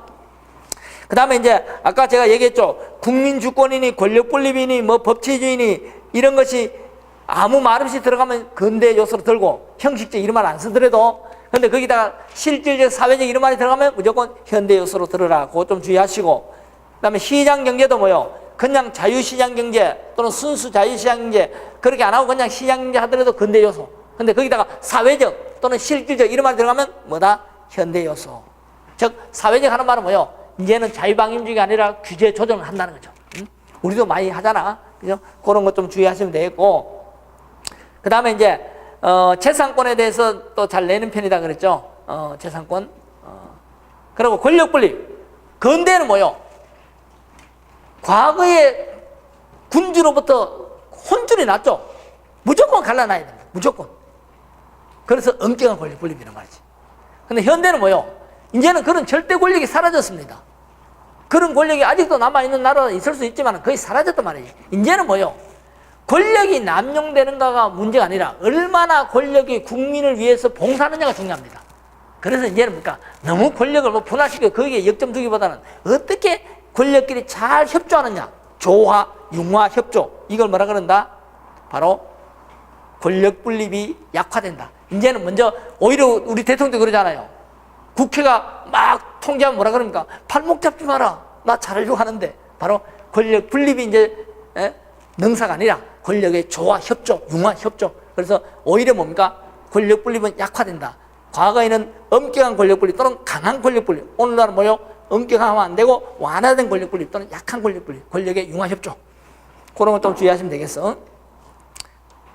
그리고 과거에는 입법부, 집행부, 사법부 이렇게 단순하게 형식적으로 잘랐습니다. 이제는 뭐요? 입법부, 집행부, 사법부의 큰 구조 속에 또 뭐요? 예를 들면 지방과 중앙정부, 공무원과 정치그룹 뭐 다양하게 분할되죠. 이런 것을 기능이라는 겁니다. 기능중립적 권력분립. 그런 거 좀 이해해 주시면 되겠어요. 그 다음에 현대에 와서 또 근대에 없었던 것 새로 추가가 됩니다. 그 대표적으로 국제평화주의, 정당제도. 정당제도가 이제 가장 앞선 영국에서 토리당, 휘거당, 양당체제가 있었지만 정당이 본격화되고 이것이 법적으로 수용되는 것은 현대 요소로 볼 수 있어요. 특히 이제 국제평화주의. 그전에는 제국주의를 막 치닫다가 결국 1차, 2차 대전이 일어났잖아. 그래서 오늘날 헌법에는 국제평화주의를 일반적으로 넣는다는. 그 다음 또 헌법재판. 헌법재판. 그러니까 이제 근대는 헌법재판이 없어. 그러니까 지금 또 영국이나 이런 경우에는 헌법재판이 약합니다. 근데 이제 헌법재판을 특히 강한 나라가 대표적으로 독일 같은 나라죠. 왜? 독재 이런 걸 경험했잖아. 그래서 이제 뭡니까? 헌법을, 최고법의 헌법에 근거해서 국가 권력을 통제하는 게 헌법재판입니다. 그런데 일반 재판은 우리가 뭡니까? 개인의 분쟁을 해결하거나 또는 국가 형사 질서를 위배한 자를 처벌하거나 이런 거지만은 헌법재판은 한마디로 해서 권력 통제. 그래서 이제 그런 권력 통제 헌법재판 특히 중요시 된 게 독재가 강했던 독일 등이다 말이지. 특히 이제 양차 대전 후에 본격화됩니다. 물론 미국이라는 나라는 그전에는 했지만은 그는 미국이라는 나라의 특징이고 일반적으로 헌법재판이 보편화된 것은 양차 대전 후야. 그래서 현대 헌법의 요소로 들어도 됩니다. 그런 정도 좀 하고 그 다음에 헌법의 분류. 자, 요 분류에서도 여러분이 여러 가지를 이제 해놨는데. 먼저 실질적 헌법과 형식적 헌법이죠. 요게 실질적 헌법과 형식적 헌법은 항상 실질은 내용입니다. 내용. 그러면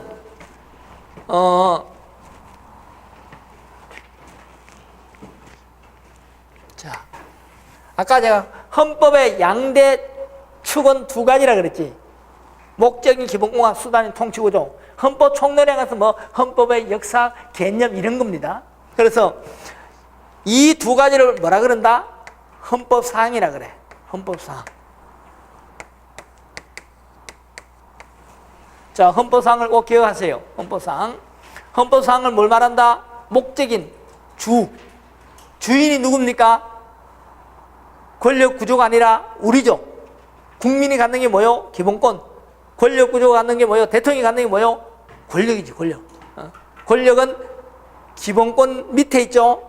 옛날에는 통치구조가 저기 있고 기본권이 뒤에 나와서 지금은 그러지 않죠. 목적인 기본권이 먼저 나오죠. 그래서 기본권, 목적인 기본권과 그 기본권을 실천하는 수단인 통치구조. 통치구조는 기본권에 봉사해야 되고 기본권에 배치되면 존재할 수가 없습니다. 그걸 누가 판단해서 헌법에 위반된다 안 된다를 결론 내립니까? 헌법재판소. 그죠? 헌법재판소. 자, 그러면 헌법사항은 기본권과 통치구조. 그러면 이제 여기서 한번 해봐서 형식적 헌법은 뭐다? 간단히 헌법이란 명칭이 들어가야 되고 국가에 하나밖에 없습니다. 형식적 헌법은 헌법이란 용어가 들어가야 되고 헌법이란 용어는 헌법이란 명칭이 들어간, 그러니까 우리가 바로 무슨 대한민국 헌법, 미 합중국 헌법, 독일 헌법 이런 식으로 뭡니까? 헌법이란 용어 딱 들어가는 거 하나밖에 없는 거야. 나라에 하나밖에 없습니다. 최고법이 아니면 헌법이 아닙니다. 하나밖에 없어. 유일한 겁니다. 그게 형식적 헌법이에요. 근데 실질적 헌법은 뭐다? 항상 내용이라고 그랬죠? 헌법 사항을 정한 것이면 실질적 헌법입니다. 자, 그러면 실질적 헌법은 뭐다? 헌법 사항을 정한 것이면 형식을 불문하고.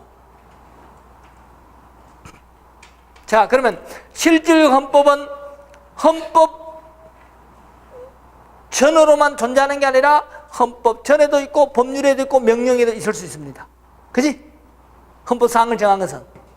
그러니까 간단히 말하면 헌법 사항 중에 최고의 근본적인 것은 헌법이 있고 일반적으로 그보다 좀 세부적인 것은 법률에 있고 좀 더 세부적인 것은 대통령 등 명령에 있을 수 있고 더 세부적인 것은 지방자치단체 조례에 있을 수도 있어. 그래서 실질적 헌법은 헌법 사항을 정한 것이면 형식을 불문하고 명칭을 불문하고 헌법으로 보는 겁니다. 그래서 실질적 헌법은 헌법으로 있을 수 있고 법률로 있을 수 있고 명령으로도 있을 수 있어요.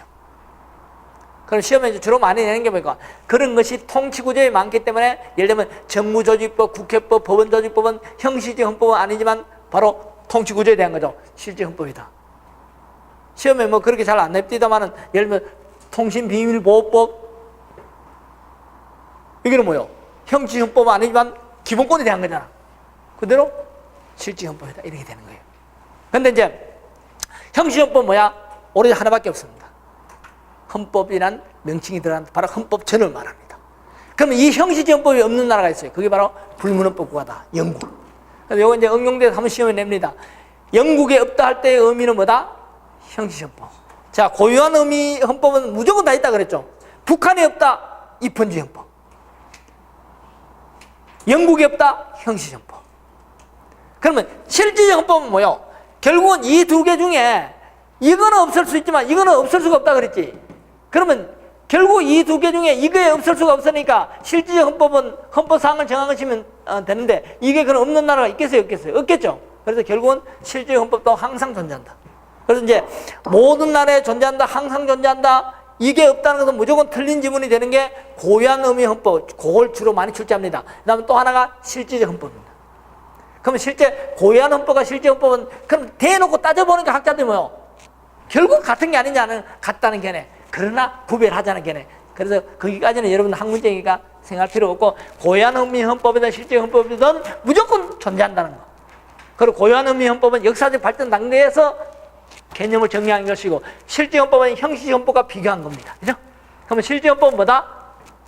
헌법 사항을 정한 것이면 형태를 불문하고 명칭을 불문하고 헌법을 보는데 법률로도 얼마든지 존재할 수 있고 명령으로 존재할 수 있는데 대표적으로 시험에 잘 내는 게 예를 들면 정부조직법은 형식적 헌법 아니지만 실질 헌법이다. 그게 법원조직법, 뭐 국회법 또 뭐야 선거법 뭐 이런 걸 집어넣으면 되는 거야. 근데 이제 맨날 기출문제만 하면 안 되죠. 항상 뭐든지 응용할 수 있어야 되니까 예를 들면 통신비밀보호법이라든지 그런 것도 마찬가지다. 예를 들면 또 뭐요? 사생활에 대한 법 이런 것도 전부 그러니까 형식헌법 아니지만 기본권에 대한 거죠. 실질 헌법이다. 이런 정도 이해하시면 돼요. 그 다음에 넘어가서 성문헌법과 불문헌법. 자, 요 성문헌법과 불문헌법에서 일단 성문헌법은 형식적 헌법만 문서로 이루어져 있다는 거죠. 문서로 이루어져 있다. 불문헌법은 뭐예요? 문서로 안 이루어져 있다. 그지? 문서. 그러니까 불문헌법은 헌법이 없다 그런 뜻이 아니고 문서화된 성문화된 그러니까 헌법전이 없다. 성문헌법 이퀄 헌법전 형식헌법입니다. 대부분 나라는 성문헌법이에요. 그런데 불문헌법 국가가 전통을 중시하는 영국입니다. 또 영국을 본받은 몇몇 나라가 있는데 국제적으로 불문헌법을 하는 나라는 거의 없습니다. 왜냐하면 이거는 역사와 전통을 중시하는 그런 정치 문화, 사회 문화가 형성되지 않고는 국가가 분열이 일어나고 붕괴될 수 있습니다. 그래서 거의 없는데 대표적인 나라는 영국입니다. 그래서 이제 여러분들 이제 주의하실 게 성문헌법은 법이 있고 불문헌법은 법이 없다 이렇게 하면 안 돼요. 성문헌법은 문서화된 헌법전이 따로 있고 최고법 하나 헌법전이 따로 있고 불문헌법은 헌법전이 하나 없다. 대신에 여러 장전. 자, 불문헌법 그럼 뭐다? 각종 장전. 자, 여러분들 이제 장전과 헌법은 서로 겹칠 수도 있지만 다른 개념입니다. 헌법이란 건 뭐야? 그야말로 만들어진 법입니다. 법. 장전은 뭐요? 역사적 전통의 중요한 문서입니다. 여러분들 권리장전을 개정했다느니 권리청원 1628년 권리청원을 개정했다느니 그런 말 들어봐서 안 들어봐서? 그거 개정하는 거 아니죠. 우리 경국대전 개정합니까? 곧 개정합시다. 그런 거 없잖아. 왕비열전 개정합니까? 안 하잖아. 그러니까 우리 역사적 문헌도 그대로 두잖아. 그걸 영국은 그런 것을 뭐요? 전부 현대에 맞게 해석해서 한단 말이야. 그러니까 이게 뭐야? 우리처럼 재판하면 지 마음에 안 들면 막 공격해버리고 이런 나라 같으니까 나라 붕괴됩니다. 바로 그래서 영국과 미국은 사법부를 존중하는 역사가 성립되어 있는 게 바로 그런 이유입니다. 저런 걸 가지고 전부 뭡니까? 헌법에 다 적용한단 말이에요. 각종 장전, 그 다음 뭐요? 법률. 그 다음 뭡니까? 관서법. 법률, 명령 등. 그 다음 관서법, 그 다음에 뭐요? 판례법. 판례를 또 존중하죠. 이게 전부 헌법의 내용이 되는 거야. 그러니까 이게 사법부에게 뭡니까? 최대한 존중하지 않고 이게 성립이 되겠다, 안 되겠어? 멱살 잡고 흔들어 버립니까? 이거 국가가 운영될 수가 없습니다. 그래서 특정한 장전, 최고법의 장전이 있는 게 아니라 수많은 역사적 전통의 장전과 그 다음에 뭐요? 만들어진 의회가 만든 법률과 그 다음에 관습, 관행적인 으로 인정된 관습법과 그 다음에 판례가 누적된 거. 우리는 판례가 누적되더라도 실제 법적 기능을 할지라도 판례법은 인정 안 합니다. 형식적으로. 근데 미국과 영국 같은 나라는 인정하죠.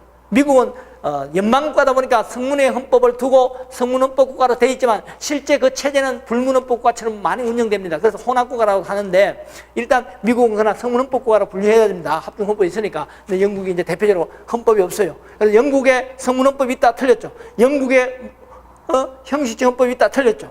영국에 없는 헌법, 형식 헌법. 그렇게 생각해요. 자, 그러면 이제 성문헌법은 실제 조문이 몇 개 안 되죠. 조문이 몇 개 안 되니까 성문헌법에 이걸 보충하기 위해서 관성법을 인정할 수 있단 말이죠. 관성법을 인정할 수 있느냐 없느냐 막 논쟁하는데 우리 판례는 인정했습니다. 그죠?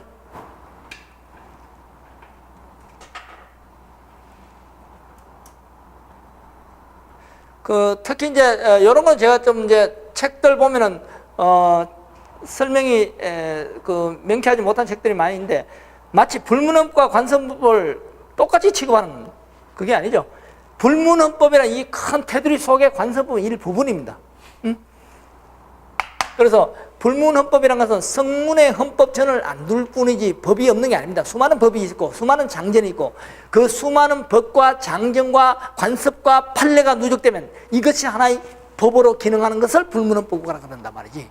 그래서 불문헌법 국가 이퀄 관습헌법 하면 안 됩니다. 그러면 생각해봐. 성문헌법 국가에도 관습법을 인정할 수 있다. 관습법이 곧 불문헌법이다. 이렇게 보면 말이 안 되잖아. 그래서 바로 관성법이라는 것은 불문헌법의 한 부분입니다. 한 부분. 그러면 성문헌법은 실제 헌법은 뭐요? 조문이 몇 개 안 되죠. 일반적으로 큰 원론만 두니까. 그러다 보니까 그걸 보충하는, 즉 헌법에 둘만한 그런 중요한 큰 것인데 그것이 법률 그러니까 그 헌법에 규정이 안 돼 있고 국민들이 그걸 이미 인정하고 있을 때 그걸 관성법이라고 합니다. 그래서 이제 성문헌법과에는 관성법을 인정할 수 있는가가 다투어지는데 우리 판례는 인정했죠. 근데 불문헌법과에 성문헌법을 인정할 수 있다 말이 안 되죠. 성문헌법이면 그건 성문헌법과 같은 거죠. 불문헌법과의 보충제로 성문헌법이 있을 수 있다. 이거 말이 안 됩니다. 그러면 자 여기서 주의하실 거.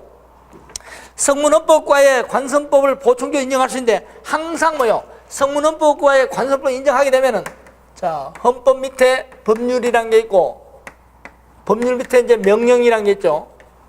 여기까지가 국법이고 이 밑에 이제 뭡니까? 지방의 자치법. 뭐 자치법은 상위에 이제 지방의회 조례, 그 다음에 맨 마지막에 단체장의 규칙입니다. 있는데 이 헌법을 다시 나누면 성문헌법, 문서란 거, 그 밑에 뭐가 있다? 관선법이 있단 말이에요. 이 그림을 꼭 인식하고 계시고, 그래서 관선법을 인정할지라도 관선법이 성문헌법을 밀어낼 수 있다 없다? 절대 없습니다. 그래서 관선법은 성문헌법을 개폐할 수 없습니다. 그 성문헌법에 저촉되지 않는 범위 내에서만 의미가 있다는 거 꼭 기억해 주시고, 그 다음에 연성헌법과 경성헌법. 자, 이 부분은 연성은 부드럽다, 경성은 까다롭다. 좀 말이 좀 이상하죠. 그래서 연성은 쉽다, 경성은 딱딱하다가 아니라 어렵다. 그럼 뭘 기준으로 한다? 법률. 자, 영국이라는 나라는 사실상 이게 없죠. 영국을 우리가 불문헌법 국가로 칭하지만 영국은 실제 헌법이라는 게 없습니다. 그죠? 행정헌법이 없잖아. 우리가 학문적으로 그렇게 분류하지. 그러면 영국에는 법률이다 말이지. 나머지 좀 관습법, 장전 이런 겁니다. 그러면 법률인데 저 법률보다 개정 절차가 까다로우면 경성헌법. 법률 개정 절차와 똑같은 방법을 하면 연성헌법이다 말이지.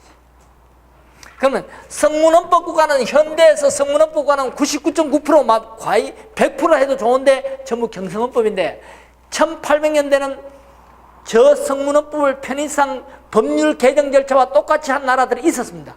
뭐 예를 들면 뉴질랜드라든가 이태리 등등이 있었단 말이에요. 해보니까 별로 뭐 안 좋으니까 지금은 사라져버렸는데 어쨌든 그럼 여러분들 여기서 주의하실 게 불문헌법, 성문헌법과에서 경성일 수 있고 연성일 수가 있습니다.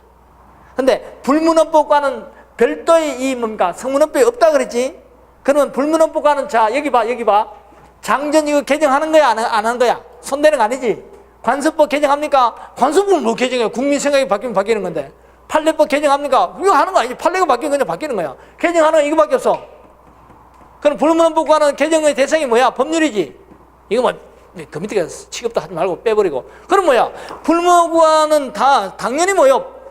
법률 개정자와 같을 수밖에 있어? 없지. 자, 우리 책에서 거기 보면 불문헌법이 연성인가 학자들 나누니 이거 무시해버리고 이건 시험 대상 아니에요. 그건 뭐냐면은 이 불문헌법 국가에서는 별도의 헌법이 없다 보니까 법률의 내용 중에서 권력구조의 근본에 대한 것은 이거는 좀 까다롭게 하자 말자 논쟁을 합니다. 그런 논쟁을.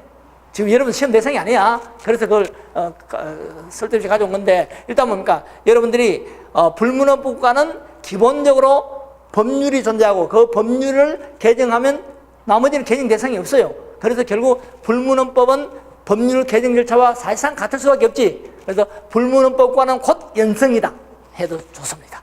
틀린 질문이 아닙니다. 근데 뭐 이런 거 가지고 출제를 안 할 겁니다. 안 하는데 이제 그건 학자들이 그냥 논쟁하는 것이고 예를 들면 시험에서 기본적으로 뭐 이설이 없다 하면 그러면 틀린 질문인데요. 틀린 질문인데 일단 불문헌법과는 곧 연성이다. 좋아요. 근데 성문헌법은 곧 연성이다 하면 틀려요. 참 경성이다 하면 틀려요. 성문헌법은 대체로 경성이다. 맞아. 거의 다 경성입니다. 경성인데 성문헌법은 경성일 수도 있고 연성일 수도 있었고 1800년대는 성문헌법이지만 연성인 국가가 몇 개 있었어. 현대는 거의 없습니다. 그래서 성문헌법은 필은 당연히 경성이다. 성문헌법은 곧 경성이다. 틀렸습니다. 대체로 경성이다 말이에요. 근데 불문헌법은 곧 연성이다 해도 돼. 괜찮으니까 그렇게 간단히 하세요. 너무 신경 쓰지 마시고. 그 다음에 뭐 헌법 주체한 거 이거는 이제 더 이상 안 나올 거예요. 안 나온다고 보고. 그 다음에 헌법의 특성과 기능은 조금 힘들지만은 요거까지 맞춰버리고 좀 쉬도록 합시다. 이 헌법의 특성에서 자 기본적으로 모든 국가의 법은 기본적으로 사실이 있어 없어? 사실이지. 어떤 국민 생활 사실. 그러니까 법이란 것은 간단히 말하면 생활의 기준이야. 생활의 기준이 법인데 그 생활의 기준이 뭐요? 법이기 위해서는 먼저 생활이 있어야 되잖아. 생활 사실. 생활 사실. 그럼 이 생활 사실을 문서화합니다. 아니, 제가 말하자면서 굳이 문서화해야 법이 있는 건 아니니까 그것을 체계화해서 약속을 하죠. 그게 뭐요? 규범입니다. 규범. 규범화. 그러면 법은 뭐요? 사실과 규범. 그러면 사실과 규범인데 이 사실의 바탕을 두고 규범이 만들어지고 규범은 다시 사실에 적용되고 이게 일치해야 됩니다. 완전히 일치할 수는 없지만 대체는 일치해야 되죠. 이걸 뭐라 그런다? 규범적 법 또는 사실적 법이라 그런단 말이지. 또는 생활적 법이라 그런단 말이지. 그러면 여기서 사실이 규범화되고 이 규범이 사실의 실천이 되고 이게 가장 바람직한 거죠.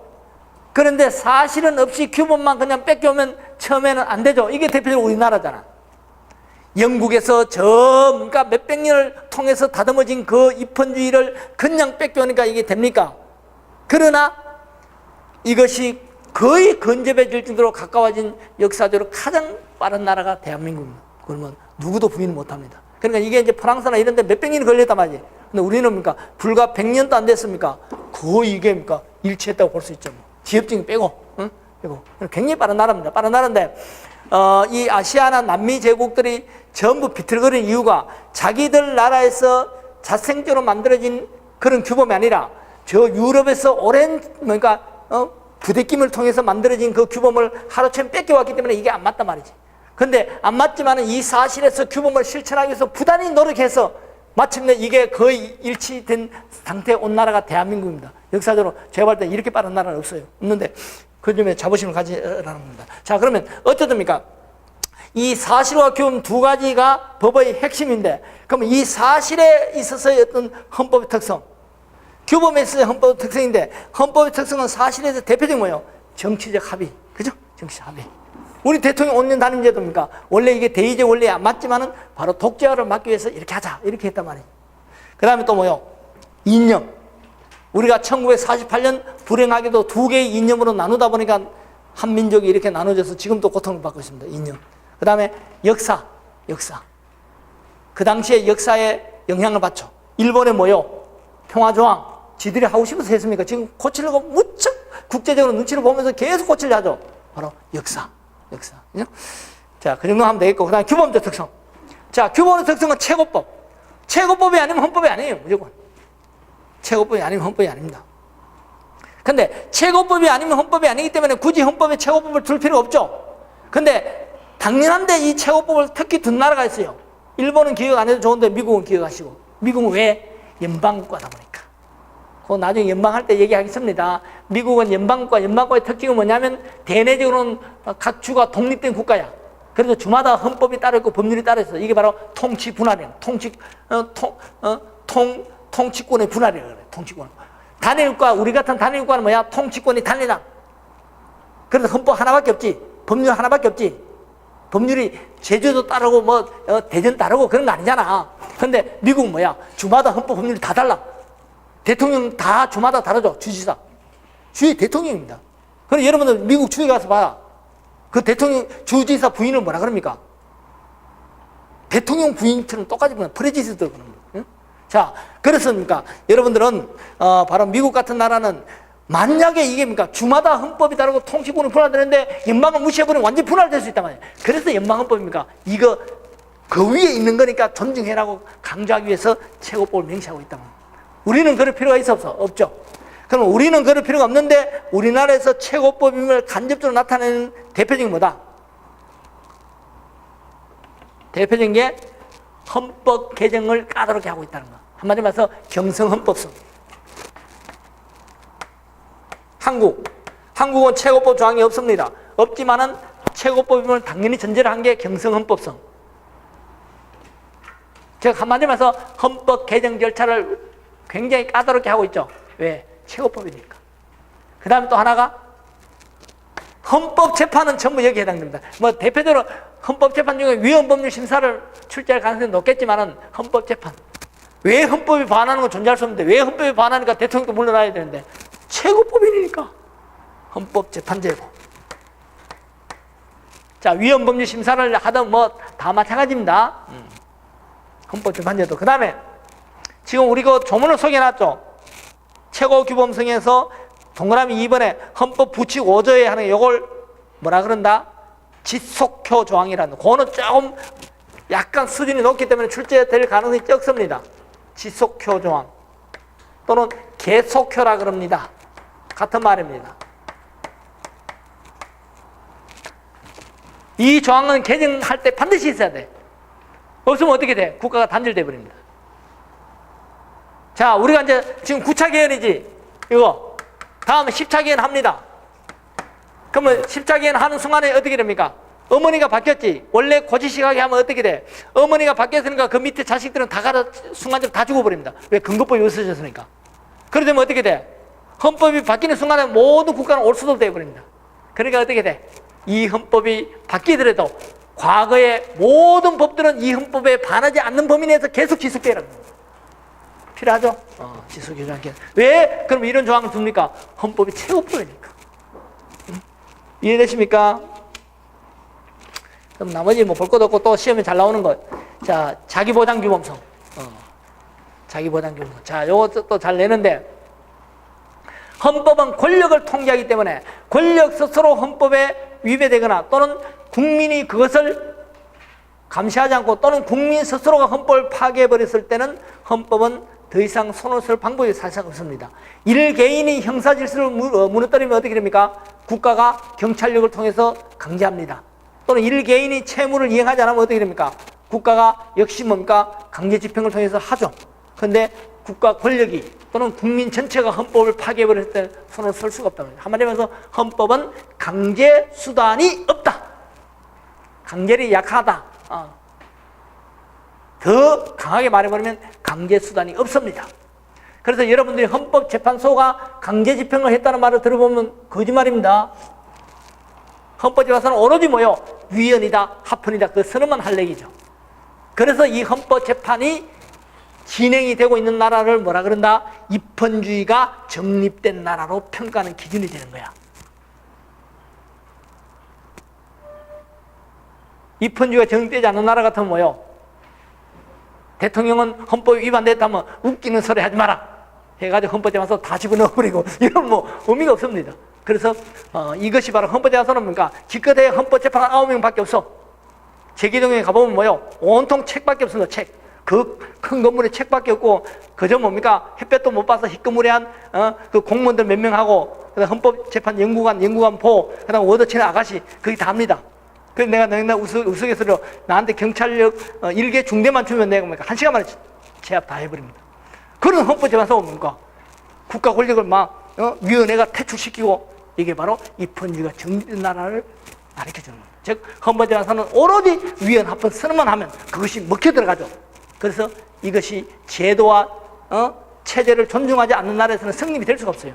그래서 헌법재판은 강제력을 갖고 있다 없다 없습니다. 강제수단을 갖고 있다 없다 없습니다. 자, 한마디로 말해서 헌법은 강제수단을 구비하지 않고 있기 때문에 한 번 파괴되면 이것은 걷잡을 수 없다는 걸 역사는 알고 있어. 그래서 헌법은 파괴되기 전에 미연에 방지하기 위한 여러 장치를 스스로 갖고 있습니다. 이게 자기보장 규범이다. 자, 거짓말에 넘어가면 안 됩니다. 헌법은 강제 수단을 보유하고 있고 따라서 헌법을 자기보장 규범이라 한다. 틀렸죠. 헌법은 강제 수단이 없기 때문에 자기 스스로 자기를 보호하는 장치를 두고 있습니다. 여러분 민법 조항이 1100조가 넘어. 거기 아무리 찾아봐 민법 스스로를 보호하기 위한 조항이 있는가 없는가? 없습니다. 헌법은 있죠. 대표적인 뭐야? 권력분리, 법치주의, 공무원의 정치적 중립성. 우리는 하도 안 돼서 또 뭐까지 넣었습니까? 군의 정치적 중립성. 응? 옛날에 2공화국 때 1공화국 때 뭐요? 경찰 총수와 각하 방귀를 끼니까 시원하시겠습니다. 그게 또 유명한 일화죠. 그래서 2공화국 헌법에는 유례 없이 당연하지만 경찰의 중립성도 들어가 있습니다. 그 후에 하도 싱거워서 빼버렸는데 그래서 가끔씩 출제도 했죠. 경찰의 중립성 조항이 들어간 거 2공화국 헌법. 이승만 각하시 원하시겠습니다. 그걸 생각하면 돼요. 자, 어쨌든 뭡니까? 이렇게 우리가 이 헌법은 강제 수단을 구비하지 않고 있기 때문에 또 헌법이 얼그러져 버린 그 나라는 파탄입니다. 자, 주변국가 많이 보죠. 그래서 거기에 이르기 전에 미연에 방지하는 다양한 장치를 스스로 갖고 있어. 그래서 헌법은 여타법과 특징이 뭐다? 자기보장 규범의 특성을 갖는다. 꼭 기억하시고. 나머지는 넘어갑니다. 넘어가도 되겠고, 그 다음에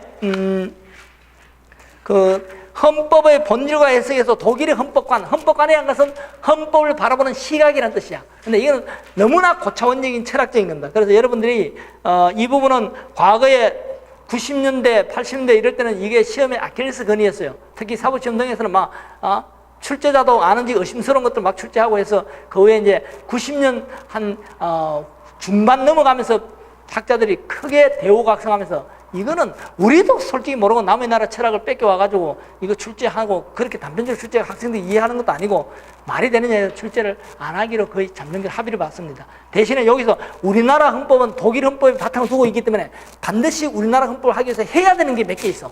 그거는 제가 해당 파트에 가서 설명합니다.